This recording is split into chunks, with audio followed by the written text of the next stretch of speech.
Good morning all. Today we'll begin with our first event of the sexual reproduction called gametogenesis. In our previous videos we have seen that the male and a female reproductive system, how it looks and what are the organs which included. In case of male, we have seen it had the testis, and this was a primary sex organ where the male gamete, it's a male gamete formed. It is nothing but what? Sperm. So sperms will be formed in the testis, whereas in case of female it is the ovaries, which is called as a primary sex organ, within which you can find the formation of a female gamete, that is the egg or the ovum, right? So we will see how exactly the sperms are formed and how the ovum are formed. That is the gametogenesis, formation of gametes. Formation of gametes, we call it as gametogenesis, right? But here we call both as gamete only, but we have given a separate name. To see the formation of male gamete, we use the term called spermatogenesis. That's a formation of a male gamete, that is the sperm from the germ cell in the testis is called spermatogenesis. Similarly, the formation of the female gamete or the ovum is the oogenesis. Clear? This will be the spermatogenesis. Gametogenesis is a common term given. It is just formation of gamete. We have not told whether it's a male or a female gamete. Just formation of gamete is called gametogenesis. If particularly it is the formation of the sperm, you call it as spermatogenesis. You can say that gametogenesis includes two types, that is spermatogenesis and oogenesis. So today we'll begin with the spermatogenesis, that is the formation of sperm from which you are producing. It is produced from the germ cell, and where it is produced? It is produced in the male primary sex organ, that is nothing but the testes, gonads, is called spermatogenesis. And this is a schematic representation of spermatogenesis, very important concept, and it will be asked for 5 marks.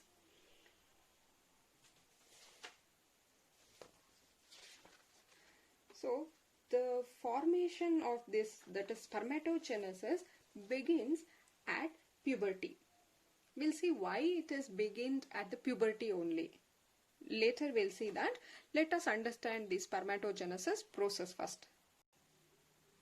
Spermatogenesis process begins from the germ cell which are present in the seminiferous tubule. If you remember the testis, we have seen that testes had the testicular lobules. Inside the lobules we found there are seminiferous tubule. Inside this seminiferous tubule we found two types of cell. One was a male germ cell and other was a Sertolic cell. And that germ cell what was present in the seminiferous tubule, the spermatogenesis begins from that germ cell. And that germ cell will undergo mitosis. Mitosis meaning what? Here it will give rises to two daughter cell, and since it is mitosis, and the diploid germ cell will remain as a diploid in condition. These are also diploid. Here we saw there was 46 chromosome. In this case also we will have 46 and 46 chromosome only, and this further will undergo mitotic division. Therefore again it will result in two daughter cell. You can see here this will give rises to, so again we found the diploid cells, and this you call it as spermatogonia. The germ cell underwent mitotic division to increase number of cells, and that is called spermatogonia. Now we call these cells as spermatogonia. In the second phase, spermatogonia is not going to divide. It just accumulate the nutrition and increase in the size. You can see here, this has not undergone any type of division. It is just accumulating a nutrition and they are increasing in size. This Spermatogonia is now bigger in size, and now you call it as primary spermatocytes. And from here the meiosis occur. The primary spermatocytes undergo meiosis, that is, after completing meiosis 1, you can find 2 daughter cell. See, meiosis will give rise to 4 daughter cell, but there is, if you want to call it as a meiosis, it includes meiosis 1 and 2. After completion of meiosis 1, it will be only 2 cell. After completing meiosis 2, you will get 4 daughter cell. So after completing meiosis 1, the primary spermatocytes are called secondary spermatocytes, and this will further undergo meiosis 2 to complete the meiosis process, resulting in the spermatids. You can see here 4 spermatids. One germ cell will give rises to 4 spermatids, and from once it start the meiosis, the chromosome number you can see here, this was diploid, and second spermatocytes will become haploid. Here you got 2 equal haploid cell and further divided to form 4 spermatids. And now the spermatids, they just undergo some differentiation. They change to give rise to this matured sperm, or you call them as a spermatozoa. Spermatids are differentiated to form spermatozoa, or you can simply say sperm, and that is called as spermiogenesis. Don't get confused. Spermatogenesis is different and spermiogenesis is different. The transformation of spermatids to spermatozoa, you call it as spermiogenesis, and spermatogenesis is a formation of sperm. And once the spermatozoa or sperms are formed, see, all this is happening within the seminiferous tubule only. Once this process is completed, the matured sperm is released out from the seminiferous tubule and it enters into the rete testis. That is the first part of the accessory ducts. Clear? The releasing of the sperm from the seminiferous tubule, you call it as spermiation. I'll repeat. Totally we have seen here 3 important terms. First term was spermatogenesis, that is formation of sperm, and second one was the spermiogenesis, that is transformation of spermatids to spermatozoa, you call it as spermiogenesis, and releasing of these sperm from the seminiferous tubule, you call it as spermiation. And this is a schematic representation of spermatogenesis. It will be asked for 5 marks. This representation is important. Along with this representation, you need to explain the points here. And you have studied this under 3 different phases. The first phase you have seen here, it has just happened to increase the number of number of cells. So that you call it as multiplication phase. Multiplication phase. So germ cell underwent mitosis here. Why mitosis happened? It is just to increase the number of size. One germ cell increased here like this. So till here it is the multiplication phase, and then it is just the spermatogonia increased in its size. Therefore this is a second phase called growth phase. Growth phase, where you have seen just it happened to increase the size. Here it is to increase the cell number, and this happened to increase size of the cell, and it is this one when it start meiosis, you call it as a maturation phase. Maturation phase, where we got a mature sperm. Clear? So here also in your NCERT book they have given the seminiferous tubule diagram. You can see here there are the spermatogonium here. This had developed into primary spermatocytes. then to the secondary spermatocytes, and then to the spermatids, and from spermatids you can see here the tail. All these are the spermatozoa. Clear? And this is the schematic representation. Very important. And now let us see why this happens. What are the hormonal changes? I told you this begins at the puberty. Why it starts at the puberty only? Why not earlier? That is because of the hormone. Let us see what are the hormones which influences the spermatogenesis process. Now it is hormone control of spermatogenesis. We told that the spermatogenesis, the male reproductive system, will have all the organs whatever we have discussed. That is, it might be the testes, accessory ducts, glands, external genitalia. Everything is present right from the birth. But sperm production starts only when he attains the age of the puberty, that when he comes to a age. Why this is so? That is mainly due to the control or secretion of hormone. It is initiated at the puberty due to secretion of a hormone called gonadotropin releasing hormone. It is called, as all this we have studied in class 11, gonadotropin releasing hormones. These are secreted from the hypothalamus region. This happens only at the age of puberty, and the released gonadotropin releasing hormone will further go and stimulate the anterior pituitary gland. Hypothalamus will secrete this hormone. This hormone further go and stimulate the anterior pituitary gland. Anterior pituitary gland, again now, since it is now stimulated, it will produce two type of hormone. One you call it as the luteinizing hormone or LH. One more is called follicle stimulating hormone or FSH. Now these LH will act on the leading cell. Where we found this leading cell? It is between the seminiferous tubule. You find these cells, and these cells on stimulation, they produce a androgen, that is a testosterone. Testosterone is a type of a androgen, and this is necessary for spermatogenesis process to happen. This is one side. On the other side, the FSH which are produced will go and act on the Sertolic cell.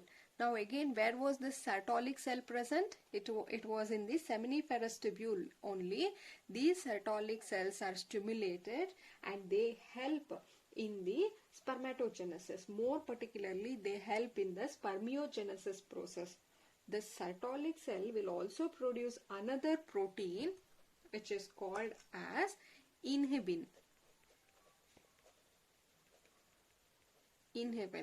So this is a hormone which is secreted by the Sertolic cell, and this will actually suppress the FSH. It is negatively acting on the FSH. It will suppress the FSH synthesis. Overall, both the androgen and also the FSH are needed for spermatogenesis to happen. Clear? So hormone control of spermatogenesis. Why it is initiated at puberty? Because due to secretion of gonadotropin hormone releasing, so this is secreted by the hypothalamus. This hormone will go and stimulate the anterior pituitary gland. Now these gland will produce two hormones called LH and FSH.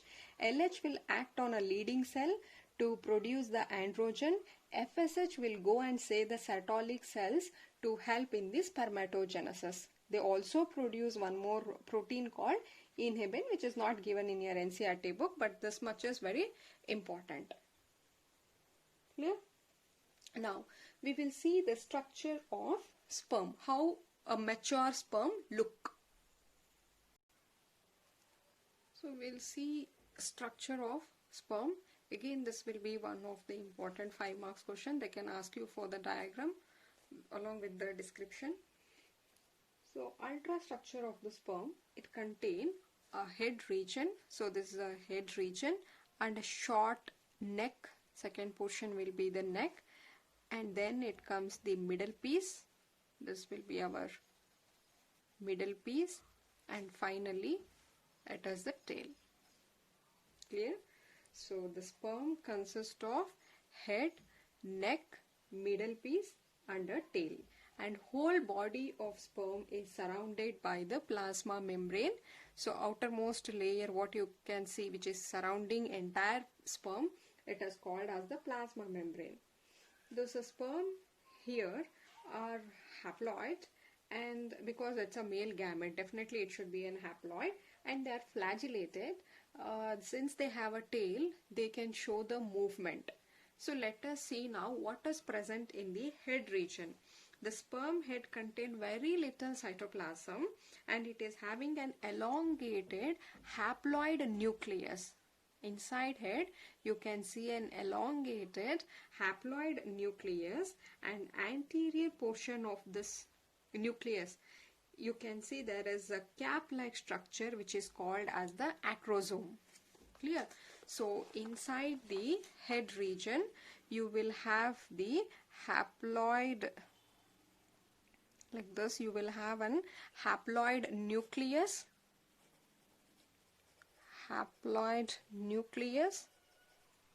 and the anterior portion of this shows a cap-like structure. This you call it as acrosome. So acrosome is filled with the enzyme. This is filled with the enzyme that help in fertilization of ovum, and it is important, and that is called as sperm lysine. These enzymes are called as a sperm lysine. This will actually dissolve the membrane enveloping the ovum. See, because sperm has to penetrate into the ovum. I'll tell you in the fertilization. So that time what it do is, the enzymes which are present here, that is a sperm lysines which are present in the acrosome, this will dissolve the membrane of the egg, ovum, and thereby it will help the sperm to enter into the ovum. And these acrosomes are derived from the Golgi apparatus, we'll say, and then again it is all about the head. Clear? After head, we will find it is the neck region. In the neck region, you will find two distinct granule. One, upper one, you call it as a proximal centriole, and the below granule, you call it as a distal centriole. The proximal centriole play important role during the first cleavage of fertilized ovum, whereas this distal centriole give rises to the axial filament, to the long tail or a tail of the sperm. Clear? This is about the neck. Coming to the middle piece. In the middle pieces, they possess numerous mitochondria. These are the mitochondria. They possess around 25 to 30 mitochondria are arranged spirally. You can see here more clearly. You can see here there are mitochondria which are arranged like this spirally. They are arranged in the middle piece, and this will provide the energy for the movement of the tail that facilitate the sperm motility. Here we know that the sperm has to move. It has to move in the female track, and then it should fertilize with the ovum. Since it is having a tail, for their movement it need the energy, and that energy is provided by the mitochondria. They are like, you know that it is a powerhouse. Therefore, they will provide the power for the sperm to move. Clear? So that is the role of the middle piece. And finally, it is the tail. So the tail which helps in the movement. It is made up of central axial filament which is surrounded by a small amount of cytoplasm, and there is a cell membrane as a external sheath. Okay, so this is all about the sperm. You can see a human ejaculates about 200 to 300 million sperm during a coitus. In one intercourse, almost about 200 to 300 millions are released into the vagina of a female trach, out of which at least 60% of normal sperms are needed for fertilization to happen, and 40% should show a vigorous movement. Otherwise, fertilization cannot happen. Clear? I'll repeat. Human sperm, it consists of head, neck, middle piece and a tail. Next, moving on, what head contain? Head consists of very little amount of cytoplasm, and it is having an haploid nucleus. This will have the chromosomal material, and then you will have a cap-like structure which are called as a acrosome. Coming to the neck region, it is showing two distinct granular. One you call it as a proximal granular, and one more you call it as a distal centriole. So proximal centriole is important for first cleavage of fertilized ovum. Distal centriole give rises to axial filament of a long tail of the sperm. Coming to the middle piece, it consists about 20 to 30 mitochondria which are arranged spirally. You can see here axial filament, the black line which is coming here. These are coming from the distal centriole. Clear? Okay, middle piece, centriole. Sorry, middle piece, they have the mitochondria which will give the energy for the movement of the sperm, and then finally it is a tail which is there for the motility. And also we know that these sperms which are released from the seminiferous tubule will be first collected by the rete testis, then to the vasa efferentiae, epididymis, vasa differentiae, and then the ejaculatory duct. Clear? Now in the ejaculatory, before coming into the ejaculatory duct only, they are mixed with the semen, that's a seminal plasm forming a semen. So now these semens are introduced into the female vagina. There the sperm will move and get fertilized with the ovum. This is all about the spermatogenesis. Clear? Today we have discussed two important questions. One, they can ask you for 5 marks what is spermatogenesis. Give a schematic representation. You are supposed to write the schematic representation and why this happens at the puberty because of the hormones. And then this is a diagram of a matured sperm. So practice the diagram and this schematic representation both. And the next class we will take oogenesis process. Yes, thank you.